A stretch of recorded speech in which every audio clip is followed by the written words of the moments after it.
Existe algo que nós chamamos assim, ó, carga glicêmica e índice glicêmico. Eu vou explicar primeiro para você o índice glicêmico, porque a carga glicêmica depende do índice glicêmico para nós entendermos. Mas no final, o que eu quero é um consumo de alimentos com baixa carga glicêmica. Porque se eu tenho baixa carga glicêmica, eu não vou ultrapassar o limiar superior da quantidade de glicose que eu suporto na corrente sanguínea. Da quantidade, na verdade, dos monossacarídeos, em que a glicose é o mais comum na corrente sanguínea. Porque o grande problema não está na presença do monossacarídeo na corrente sanguínea, está no excesso, ultrapassar o limiar superior. Tanto que todas as pessoas, se você dosar a glicose na corrente sanguínea, tem glicose na corrente sanguínea. Porque é uma matéria-prima energética.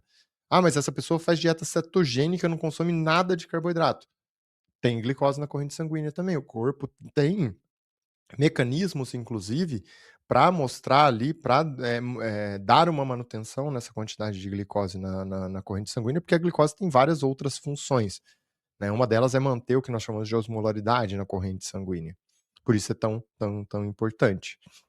Quando nós pensamos, então, né, nesse conceito carga glicêmica e índice glicêmico, pensa que assim, ó, está conectado à velocidade de absorção da glicose. Então isso é muito importante.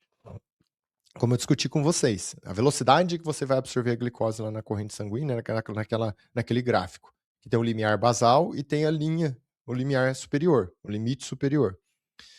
Essa velocidade de absorção mostra uma característica do alimento e é sempre um cálculo comparativo. Comparativo ao quê? O cálculo base do índice glicêmico são 50 gramas de glicose pura. A pessoa, né, foi lá, consumiu 50 gramas de glicose pura e observou qual foi a velocidade, né, de aumento dessa glicose na corrente sanguínea durante 2 horas. Agora, todos os outros alimentos eu vou comparar com essa velocidade de absorção.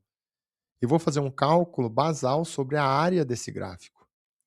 Então, o índice glicêmico, né, quando eu dou lá um índice glicêmico maior que 70, é um índice glicêmico alto. Entre 70 e 55, intermediário. Menor que 55, índice glicêmico baixo.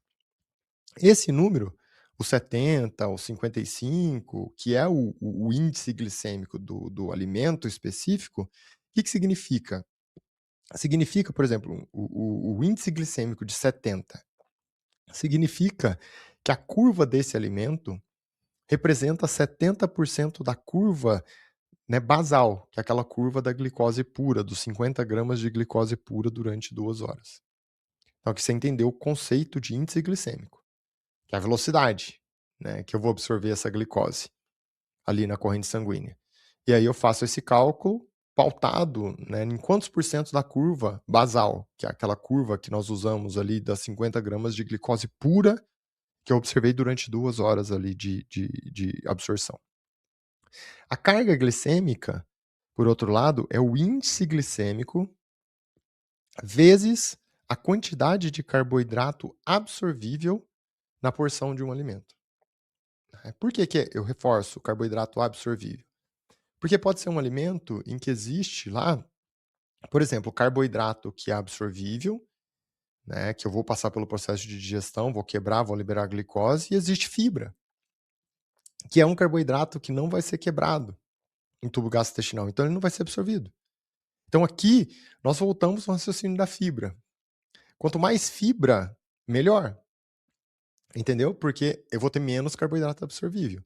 Então vou usar um exemplo aqui para você. Ó. A carga glicêmica é o índice glicêmico vezes a quantidade de carboidrato absorvível. E o carboidrato absorvível é o carboidrato total do alimento menos a fibra. Né? Esse é o cálculo da carga glicêmica. Então, ó, é uma fórmula matemática que é bem importante, porque mostra para gente a característica do alimento em relação até à quantidade de alimento que ele consumiu. Carga glicêmica é o índice glicêmico vezes a quantidade de carboidrato absorvível dividido por 100, para criar um padrão, né? Já que o índice glicêmico vem de porcentagem. Se eu tenho uma carga glicêmica menor que 10, é uma carga glicêmica baixa. Então, na prática, é como se não tivesse passando, a glicose não estivesse passando aquele limiar superior. Então não vou entrar no modo de produção de gordura, né, de reserva energética. Se eu tenho uma carga glicêmica maior que 20, vai sobrar glicose. Se isso vai sobrar glicose, vai aumentar a insulina para corrigir isso, vai empacotar essa glicose no formato de gordura. Então, olha que interessante. A melancia, ela tem um índice glicêmico de 72, que é alto, certo? Lembra, índice glicêmico que passa ali 70%, que passa os 70%, que é 70% daquele cálculo comparativo lá, que era da glicose pura, é considerado um índice glicêmico alto. Então, na prática, é algo assim, ó, eu vou absorver essa glicose rápida. Só qual que é o detalhe? A carga glicêmica da melancia é 72, que é o índice glicêmico, vezes a quantidade de carboidrato absorvível, né, naquela porção que eu vou consumir. Então, olha só que interessante, uma porção de 100 gramas de melancia tem só 8 gramas de carboidrato absorvível. Então, se eu faço o cálculo da carga glicêmica, 72 vezes 8, 72 que é o índice glicêmico, vezes 8, que é a quantidade de carboidrato absorvível numa porção de 100 gramas, e faço lá o cálculo, divido por 100 e tal, dá uma carga glicêmica de 6, que é uma carga glicêmica baixa. Então, isso significa assim, ó, quando você consome melancia, você até absorve rápido essa glicose.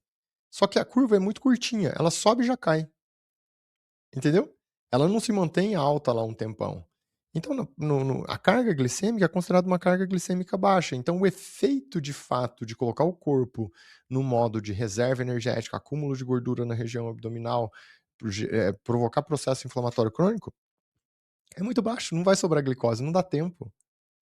Agora, olha só.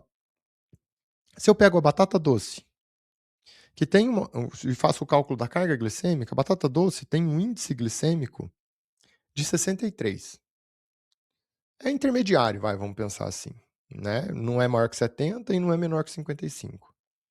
Só que se eu pego uma porção de 150 gramas de batata doce e vou exatamente estudar qual é o carboidrato absorvível nessa porção de 150 gramas de batata doce, eu tenho só 27 gramas de carboidrato absorvível. Lembra, carboidrato absorvível é o carboidrato total menos a fibra. Então, quando eu tenho 150 gramas de batata doce, eu retiro ali 27 gramas de carboidrato absorvível, significa que a batata doce tem bastante fibra, por isso que eu usei ela como vários exemplos aqui para vocês. O que significa isso? Se eu faço o cálculo, 63 de índice glicêmico, a carga glicêmica da batata doce, né, eu faço o cálculo, ó, é igual a 63 de índice glicêmico, vezes os 27 gramas de carboidrato absorvível, dividido por 100 ali, que é o padrão, já que o índice glicêmico vem de uma porcentagem, eu tenho 17, que não é uma carga glicêmica alta. 150 gramas, imagina, uma quantidade enorme de batata doce. Agora, olha só, se eu olho o mesmo carboidrato, eu olho para o mesmo grupo, carboidrato, só que eu pego um pão francês, né? E vou entender aqui a carga glicêmica do pão francês. A carga glicêmica do pão francês é o índice glicêmico. Então, o índice glicêmico ali da farinha de trigo, tal, no pão francês, é de 70, que já é um índice glicêmico que está no alto. Só que daí, olha só, eu pego uma unidade de um pãozinho francês, 50 gramas. 50 gramas de pão francês tem 28 gramas de carboidrato absorvível. Se eu pego aqui, ó, a carga glicêmica, 70 de índice glicêmico vezes 28, que é o carboidrato absorvível, dividido por 100, dá 20 de carga glicêmica. Ou seja, o pão francês tem uma carga glicêmica alta, uma unidade de 50 gramas. Sendo que, se eu comparo, por exemplo, com outro carboidrato, que é a batata doce, reforço aqui, o pão francês, esse cálculo com uma carga glicêmica alta foi com uma unidade, 50 gramas. Se eu comparo com a batata doce, que teve uma carga glicêmica de 17, qual que era o tamanho da porção da batata doce? 150 gramas. 3 vezes mais do que o pão francês. Então, por isso, o alimento que tem uma carga glicêmica, né, mais baixa, que normalmente são os alimentos ricos em fibra, são alimentos que têm uma dificuldade, né, você vai ter ali um grande obstáculo para aumentar essa glicose na corrente sanguínea a ponto de ultrapassar o limiar superior. Enquanto alimentos que têm uma carga glicêmica alta, você ultrapassa esse limiar superior com facilidade. Qual a diferença, por exemplo, da melancia com o pão francês? A melancia até sobe, porque tem um índice glicêmico alto, mas cai rápido. Já o pão sobe, ultrapassa o limiar superior e se mantém muito tempo. E aí vai sobrar muito glicose. Já a batata doce sobe bem devagar, dificilmente ultrapassa o limiar superior e vai sendo consumida aos pouquinhos, porque consegue liberando aos pouquinhos a glicose para a corrente sanguínea.